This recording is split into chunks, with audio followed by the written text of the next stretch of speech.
بسم الله الحمد لله والصلاة والسلام على رسول الله وعلى آله وصحبه ومن اهتدى بهداه أما بعد ഖുർആൻ പാരായണത്തിൽ ശ്രദ്ധിക്കേണ്ട പ്രധാനപ്പെട്ട നിയമങ്ങൾ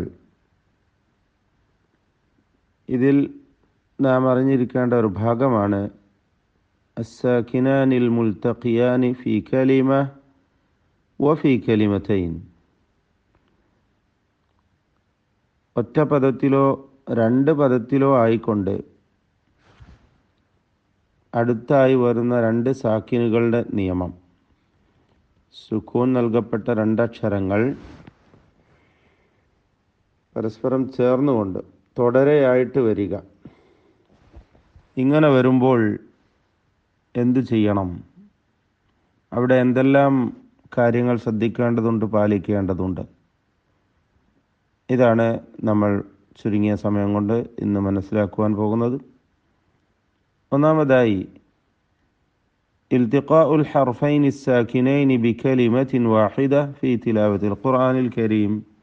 പരിശുദ്ധ ഖുർആൻ പാരായണത്തിൽ ഒറ്റ കലിമത്തിലായി, ഒറ്റ പദത്തിലായി രണ്ട് സാക്കിനുകൾ, സുക്കൂൻ നൽകപ്പെട്ട രണ്ടക്ഷരങ്ങൾ ഇൽതിഖാ ചെയ്താൽ, ചേർന്നു വന്നാൽ, യസിഹുൽ ജംഉ ബൈന ഹർഫൈനി സാകിനൈനി ബികലിമത്തിൻ വാഹിദ ഫീ ഹാലതൈൻ. ഇവിടെ അറിയേണ്ട അടിസ്ഥാനപരമായ കാര്യമാണ്, രണ്ട് സാക്കിനുകൾ ഒറ്റ പദത്തിലായി ചേർന്ന് വരുമ്പോൾ രണ്ട് അവസ്ഥകളിൽ മാത്രം അവയെ ജംഅ ചെയ്യൽ അനുവദനീയമാണ്. ഒന്നാമതായി ജംഅ ചെയ്യുക എന്ന് പറഞ്ഞാൽ ചേർത്ത് ഉച്ചരിക്കുക എന്നർത്ഥം. ഒന്നാമതായി അൻ യകൂനൽ അവ്വലു മിനസ് സാകിനൈനി ഹർഫ മദ്ദിൻ ഔ ലീനിൻ. ഈ രണ്ട് സാക്കിനുകൾ എന്ന് നാം പറയുമ്പോൾ അതിൽ ഒന്നാമത്തെ സാക്കിനായ അക്ഷരം ദീർഘാക്ഷരമോ ലീനിൻ്റെ അക്ഷരമോ ആകുക എന്നതാണ് ഒന്നാമത്തെ നിബന്ധന, അല്ലെങ്കിൽ ഒന്നാമത്തെ അവസ്ഥ. അങ്ങനെയാകുമ്പോൾ അവ അങ്ങനെ തന്നെ ചേർത്ത് ജംഅ ചെയ്ത് ഓതേണ്ടതാണ്. അങ്ങനെയാണ് വേണ്ടത്. ഉദാഹരണമായി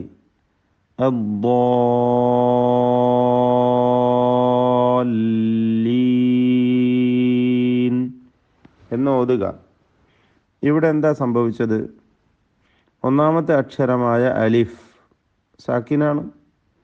അതിനുശേഷം ഷദ്ദുള്ള ലാം ഉച്ചരിക്കുന്നു. ആ ലാമിലും തുടക്കത്തിൽ നമ്മൾ ഉച്ചരിക്കുന്നത് സുക്കൂനിനെയാണല്ലോ.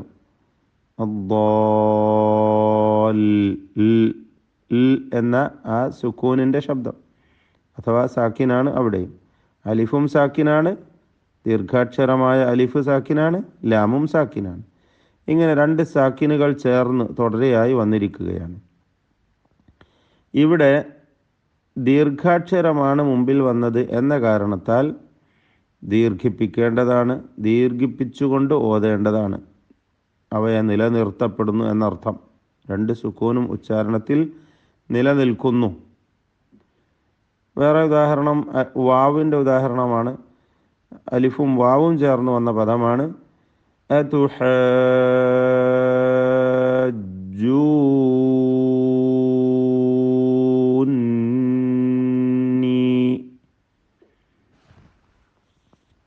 യാഇൻ്റെ ഉദാഹരണം യാസീൻ.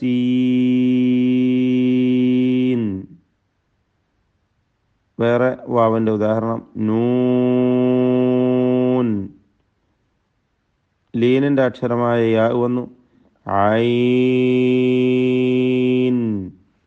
ഇപ്രകാരം ദീർഘാക്ഷരമോ ലീനിൻ്റെ അക്ഷരമോ വരികയും തൊട്ടു ശേഷം വീണ്ടും സാക്കിനായ അക്ഷരവും, ഇങ്ങനെ രണ്ട് സുക്കൂനുകൾ ചേർന്ന് വരുമ്പോൾ ദീർഘിപ്പിച്ചുകൊണ്ട് അവയെ നിലനിർത്തിക്കൊണ്ടാണ് നമ്മൾ പാരായണം ചെയ്യുന്നത്.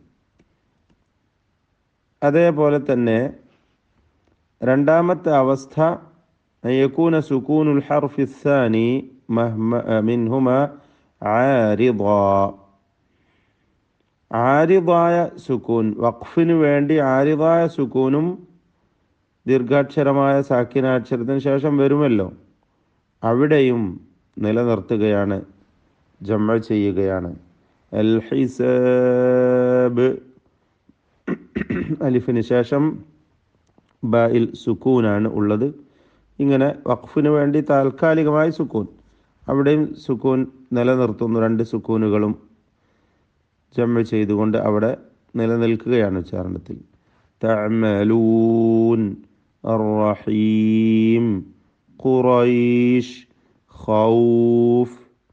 ബഅദ്, ബഅദി എന്നിടത്ത് വഖഫ് ചെയ്യുകയാണെങ്കിൽ മിൻ ബഅദ്, അൽ ഖദർ, അസ്സുഹ്ത് എന്നിങ്ങനെ വഖഫിന് വേണ്ടി പുതിയ സുക്കൂൻ വരുമ്പോൾ അവിടെയും ദീർഘാക്ഷരമായാലും അല്ലെങ്കിൽ വേറെ ഏതെങ്കിലും സാക്കിനായ അക്ഷരത്തിന് ശേഷമായിരുന്നാലും വഖഫിന് വേണ്ടി ശേഷം വരുന്ന അക്ഷരത്തിനും കൂടി സുക്കൂൻ നൽകി രണ്ട് സാക്കിനുകളെ നിലനിർത്തിക്കൊണ്ട് നാം ഉച്ചരിക്കുന്നു. എന്നാൽ നമ്മൾ അറിയേണ്ട കാര്യമാണ്, രണ്ട് പദങ്ങളിലായിക്കൊണ്ട് രണ്ട് സാക്കിനുകൾ ചേർന്ന് വരുമ്പോൾ ഇൽത്തിഖാഉ ഹർഫൈനി സാക്കിനൈൻ ഫി കലിമത്തൈൻ, ഇവിടെ ലാ തജ്മഉൽ അറബു ബൈന ഹർഫൈനി സാക്കിനൈനി ഫി കലിമത്തൈൻ, രണ്ട് കലിമത്തുകളിലായിക്കൊണ്ട് സുക്കൂൻ നൽകപ്പെട്ട അക്ഷരങ്ങളെ ഒരിക്കലും അറബികൾ ചേർത്ത് വായിക്കുകയില്ല, ചേർത്ത് ഒരുമിച്ച് കൂട്ടുകയില്ല, ജമ ചെയ്യുകയില്ല. ഫഇൻ വുജിദ ദാലിക, അങ്ങനെ സംഭവിച്ചാൽ ഫി കലാമിഹിം, അവരുടെ സംസാരത്തിൽ അങ്ങനെ വരുമ്പോൾ തഖല്ലസു മിൻഹു, ആ ഇൽത്തിഖാഉ സാക്കിനയിൽ നിന്നും മോചനം നേടുന്നതാണ് ബി ഇഹ്ദ ത്വരീഖതൈനിൽ ആതിയതൈനി, താഴെ വരുന്ന രണ്ട് മാർഗങ്ങളിൽ ഒരു മാർഗം സ്വീകരിച്ചുകൊണ്ട്. ഒന്നാമത്തെ മാർഗമാണ് ബി ഇസ്ഖാത്തിൽ അവ്വലി ലഫ്ള, ഉച്ചാരണത്തിൽ നിന്ന് തന്നെ ആദ്യത്തേതിനെ അങ്ങ് ഒഴിവാക്കുക, ഹദ്ഫ് ചെയ്യുക, കളയുക. നമുക്ക് വേണമെങ്കിൽ ഹദ്ഫ് എന്ന ഒരു മാർഗമായി ഓർക്കാം. അപ്പോൾ ഇൽത്തിഖാഉ സാക്കിനൈൻ രണ്ട് പദങ്ങളിൽ വരുമ്പോൾ രണ്ട് രീതി സ്വീകരിക്കണം. അതിൽ ഒന്ന് ഹദ്ഫ് അല്ല ഇസ്ഖാത്ത്, എന്ത് പേര് പറഞ്ഞാലും നിങ്ങൾ ഓർത്തു വെക്കുക മനസ്സിലത്. ഒന്നാമത്തെ പരിഹാരമാർഗം ഇസ്ഖാത്ത് അല്ലെങ്കിൽ ഹദ്ഫ്, ഹദ്ഫ് കളയുക എന്നർത്ഥം, ഉച്ചാരണത്തിൽ നിന്നും അതിനെ കളയുക. ഇൻകാന ഹർഫ മദ്ദിൻ, ദീർഘാക്ഷരമാണ് ഈ സാക്കിനായ അക്ഷരമെങ്കിൽ എന്താണത്? ഉദാഹരണം നോക്കൂ. വഖാല അൽഹംദുലില്ലാഹ് എന്നത് വഖാല അൽഹംദുലില്ലാഹ് എന്ന് വായിക്കുന്നു. സൂറത്തുൻ നംലിൻ്റെ ഏകദേശം ഒരു പേജ് അവസാനിക്കുന്ന അവസാന ഭാഗത്ത് നിങ്ങൾക്ക് കാണാം. വഖാല, അവർ രണ്ടുപേരും പറഞ്ഞു അൽഹംദുലില്ലാഹ് എന്നത് നമ്മൾ വായിക്കുമ്പോൾ വഖാല അൽഹംദുലില്ലാഹ് എന്നാണ് വായിക്കുക. അതേപോലെ വഇദ് ഖാലു അല്ലാഹുമ്മ, വഇദ് ഖാലു അല്ലാഹുമ്മ, സൂറത്ത് അൽ അൻഫാലിലാണ്. വഇദ് ഖാലു അല്ലാഹുമ്മ, അതുപോലെ അഫീ അല്ലാഹ്, ഫീ എന്ന ഹർഫ്, അഫില്ലാഹി ശക്കും ഫാത്തിരിസ് സമാവാതി വൽ അർദ്, അഫില്ലാഹി ശക്ക് എന്ന് ചേർത്ത് വായിക്കേണ്ടതാണ്. ആദ്യത്തെ ദീർഘാക്ഷരമായ സാക്കിനിനെ ഹദ്ഫ് ചെയ്യണം, ഇസ്ഖാത്ത് ചെയ്യണം, ഉച്ചാരണത്തിൽ നിന്നും കളയണം. രണ്ടാമത്തെ പരിഹാര മാർഗമാണ് ബിതഹ്രീക്കി സാക്കിനിൽ അവ്വൽ, ആദ്യത്തെ സാക്കിനിനെ ഹറക്കത്ത് കൊടുക്കുക എന്നത്. ഇൻകാന ഹർഫൻ സ്വഹീഹൻ ഔ ഹർഫ ലീനിൻ ഔ തൻവീന, ശരിയായ ഹർഫ് അതായത് സഹീഹായ ദീർഘാക്ഷരമോ ലീനോ അല്ലാത്ത സഹീഹായ അക്ഷരമായാലും അല്ലെങ്കിൽ ലീനിൻ്റെ അക്ഷരമായാലും അതുമല്ലെങ്കിൽ തൻവീനായാലും. ദീർഘാക്ഷരമാണെങ്കിൽ ഹദ്ഫ് ചെയ്യണം എന്ന് നാം മനസ്സിലാക്കുകയുണ്ടായി. സഹീഹായ അക്ഷരമാണെങ്കിൽ, അതല്ലെങ്കിൽ ലീനിൻ്റെ അക്ഷരമാണെങ്കിൽ, അതുമല്ല തൻവീനുമാണെങ്കിൽ അവിടെയൊക്കെ തഹ്രീക്ക് എന്ന രീതിയാണ് സ്വീകരിക്കേണ്ടത്, ഹറക്കത്ത് കൊടുക്കുക. ഉദാഹരണം, മിൻ അല്ലാഹ് എന്നത് എങ്ങനെ വായിക്കണം? മിനല്ലാഹ്, മിനല്ലാഹ് എന്ന് ഫത്ഹ കൊടുത്തുകൊണ്ട് വായിക്കണം. അലൈക്കും അൽ ഖിതാലു, അലൈക്കുമുൽ ഖിതാലു എന്ന് വായിക്കണം. ഖുൽ അല്ലാഹുമ്മ, ഖുലില്ലാഹുമ്മ. ദഅൗ അല്ലാഹ എന്നത് ദഅവുല്ലാഹ യാ സാഹിബൈ അസ്സിജ്ൻ. അല്ലേ, യൂസുഫ് നബി അലൈഹി സ്വലാം വിളിക്കുകയാണ് അദ്ദേഹത്തോടൊപ്പം ജയിലിൽ അടക്കപ്പെട്ട മറ്റ് നേരത്തെ അവിടെയുള്ള രണ്ട് സുഹൃത്തുക്കൾ, എൻ്റെ ജയിലിലെ രണ്ട് സുഹൃത്തുക്കളെ എന്നാണ് അതിൻ്റെ അർത്ഥം. യാ സാഹിബയിസ്സിജ്നി എന്നാണ് അവിടെ ഓതേണ്ടത്. ഇതാണ് സഹീഹോ അല്ലെങ്കിൽ ലീനിൻ്റെയോ അക്ഷരമാകുമ്പോൾ. ദഅൗ അല്ലാഹ എന്ന് പറയുമ്പോൾ ലീനിൻ്റെ അക്ഷരമാണ്. സാഹിബൈ സിജിൻ എന്ന് പറയുമ്പോഴും ലീനിൻ്റെ അക്ഷരം. മേലെ കൊടുത്തതൊക്കെയും സഹീഹായ അക്ഷരങ്ങളാണ്. മീൻ അല്ലാഹ്, അലൈക്കുമുൽ ഖിതാൽ, ഖുലില്ലാഹുമ്മ ഒക്കെ.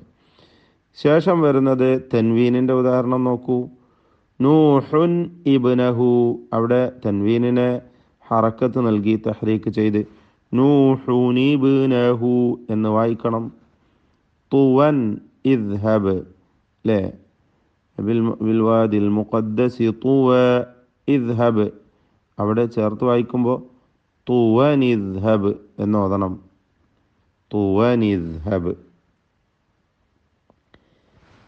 ഇവിടെ ചെറിയ ഒരു കാര്യം കൂടി നമ്മൾ ഓർക്കേണ്ടതുണ്ട്. എന്താണ്?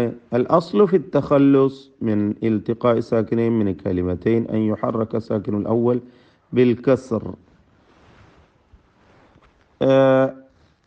അസ്ലിൽ അടിസ്ഥാനപരമായി ഇങ്ങനെ ഇൽതിഖാഉ സാകിനൈൻ രണ്ട് പദങ്ങളിലായി സംഭവിക്കുമ്പോൾ, രണ്ട് സാക്കിനുകൾ രണ്ട് പദങ്ങളിൽ ചേർന്ന് വരുമ്പോൾ ആദ്യത്തെ സാക്കിനിന് കസ്റ് കൊടുക്കുക എന്നതാണ് അടിസ്ഥാന നിയമം. തഹ്രീക്ക് എന്ന് പറഞ്ഞാൽ പരിഹാരമായിക്കൊണ്ട് കസ്റാണ്. ഖുലില്ലാഹുമ്മ വഅല്ലൗ ഇസ്തഖാമു അമിർതബു എന്ന ഈ അടിസ്ഥാന നിയമം. വഖദ് യുഖാലഫു ഹാദൽ അസ്ലു, ഈ അസ്ല് എതിര് ചെയ്യപ്പെടും. ഈ അസ്ലിനെതിരായി വിഭിന്നമായി ഈ താഴെ കൊടുക്കുന്ന അവസ്ഥകളിൽ മറ്റു രീതികൾ സ്വീകരിക്കപ്പെടുന്നു. ഇമ്മ, ഒന്ന് ഇങ്ങനെയാണെങ്കിൽ ഇലൽ ഫത്ഹി, അതായത് ഇമ്മ ഇലൽ ഫത്ഹി, ഫത്ഹിലേക്ക് മാറ്റപ്പെടും. കസ്റുള്ളത് ഫത്ഹായി മാറും. എപ്പോൾ? ലിഅന്നഹു അഖഫുൽ ഹറക്കാത്ത്, ഹറക്കത്തുകളിൽ ഏറ്റവും ഖഫീഫാണ് ഫത്ത് എന്നതുകൊണ്ട്. മിനില്ലാഹി എന്ന് പറയില്ല, മറിച്ച് മിനല്ലാഹി. അതുപോലെ സൂറത്ത് ആല ഇമ്രാന്റെ തുടക്കത്തിൽ അലിഫ് ലാം മീം അല്ലാഹു, ഇത് ഇവിടെ ശ്രദ്ധിക്കേണ്ട മറ്റൊരു വജ്ഹ് കൂടിയുണ്ട്. മീമിൻ്റെ ദീർഘം ഒഴിവാക്കി അലിഫ് ലാം മീം അല്ലാഹു എന്ന് രണ്ട് ഹറക്കത്തിൻ്റെ അളവ് മാത്രം കൊടുത്തും ഇങ്ങനെ രണ്ട് വജ്ഹ് സ്വീകരിക്കാമെന്ന് മുമ്പ് പറഞ്ഞത് ഓർക്കുക. ഏതായാലും അവിടെയും ഫത്ഹിലേക്ക് മാറ്റുകയാണ്. രണ്ടാമതായി ഇല ദ്വമ്മ് കൊടുക്കുന്നത് എന്തിന്? അലൈക്കുമുൽ ഖിതാലു ബിഹിമുൽ അസ്ബാബു, അവിടെ ജംഇൻ്റെ മീമ് വരുമ്പോൾ ദ്വമ്മ് കൊടുക്കുകയാണ് ചെയ്യുന്നത്. മൂന്നാമതായി ലിൽ മുജാനസ, അനുയോജ്യമായത് എന്ന നിലക്ക് ദഅവുല്ലാഹ, ദഅൗ എന്ന വാവിനോട് ഏറ്റവും യോജിച്ചു വരുന്നത് ദ്വമ്മാണ് എന്നതുകൊണ്ട് ദഅവുല്ലാഹ. യാ സാഹിബൈ എന്ന യാഇനോട് ഏറ്റവും അനുയോജ്യമായത് കസ്റായതിനാൽ യാ സാഹിബയിസ്സിജ്നി എന്നിങ്ങനെയും മാറ്റപ്പെടുന്നതാണ്. അഥവാ അധികവും നമ്മൾ മനസ്സിലാക്കേണ്ടത് അടിസ്ഥാനമായി കസ്ർ നൽകുക എന്ന രീതിയാണ് പാലിക്കപ്പെടുക. ഈ ചില സന്ദർഭങ്ങൾ ഒഴികെ ചുരുക്കി പറയാം, രണ്ട് പരിഹാരമാർഗങ്ങളാണ് അടിസ്ഥാനമായിട്ട് നാം ഓർത്തു വെക്കേണ്ടത്. രണ്ട് കലിമത്തുകളിലായിക്കൊണ്ട് സാക്കിനായ അക്ഷരങ്ങൾ വരുമ്പോൾ, സുക്കൂൻ നൽകപ്പെട്ട അക്ഷരങ്ങൾ തുടരെയായി വരുമ്പോൾ ഒന്നാമത്തെ പരിഹാരം ഹദ്ഫ് ചെയ്യുക, ദീർഘാക്ഷരമാകുമ്പോൾ അതിനൊക്കെ ഹദ്ഫ് ചെയ്തുകൊണ്ട് ഓതുക. രണ്ടാമത്തെ പരിഹാരം തഹ്രീക്ക്, ഹറക്കത്ത് കൊടുത്തുകൊണ്ട് ഉച്ചരിക്കുക എന്നതാണ്. ബാറക്കല്ലാഹു ഫീക്കും. ബിസ്മില്ലാ.